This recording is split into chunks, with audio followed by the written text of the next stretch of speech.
డబ్బు ఉందని గర్వపడితే ఏమవుతుందో తెలుసా? సాక్షాత్తు ధనవంతుడైన కుబేరుడికే శివుడు చుక్కలు చూపించాడు. ఒక్కసారి కుబేరుడు తన సంపదను ప్రపంచానికి చూపించాలనుకున్నాడు. నేను రాను కుబేరా, నా కొడుకు గణేశుణ్ణి పంపిస్తా. ప్రభూ, నేను రాను కుబేరా, నా కొడుకు గణేశుడిని పంపిస్తా. అలాగా?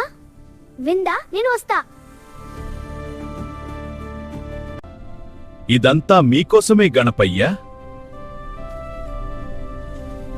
వడ్డించినదంతా తినేశాడు గణేశుడు. ఇంకా ఆకలి ఉంది. ఆకలి ఇంకా తగ్గలేదు.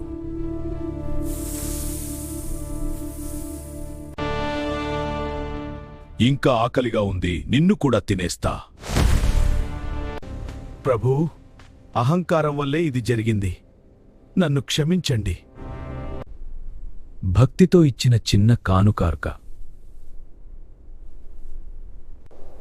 అహంకారంతో ఇచ్చిన మహావిందు కంటే గొప్పది.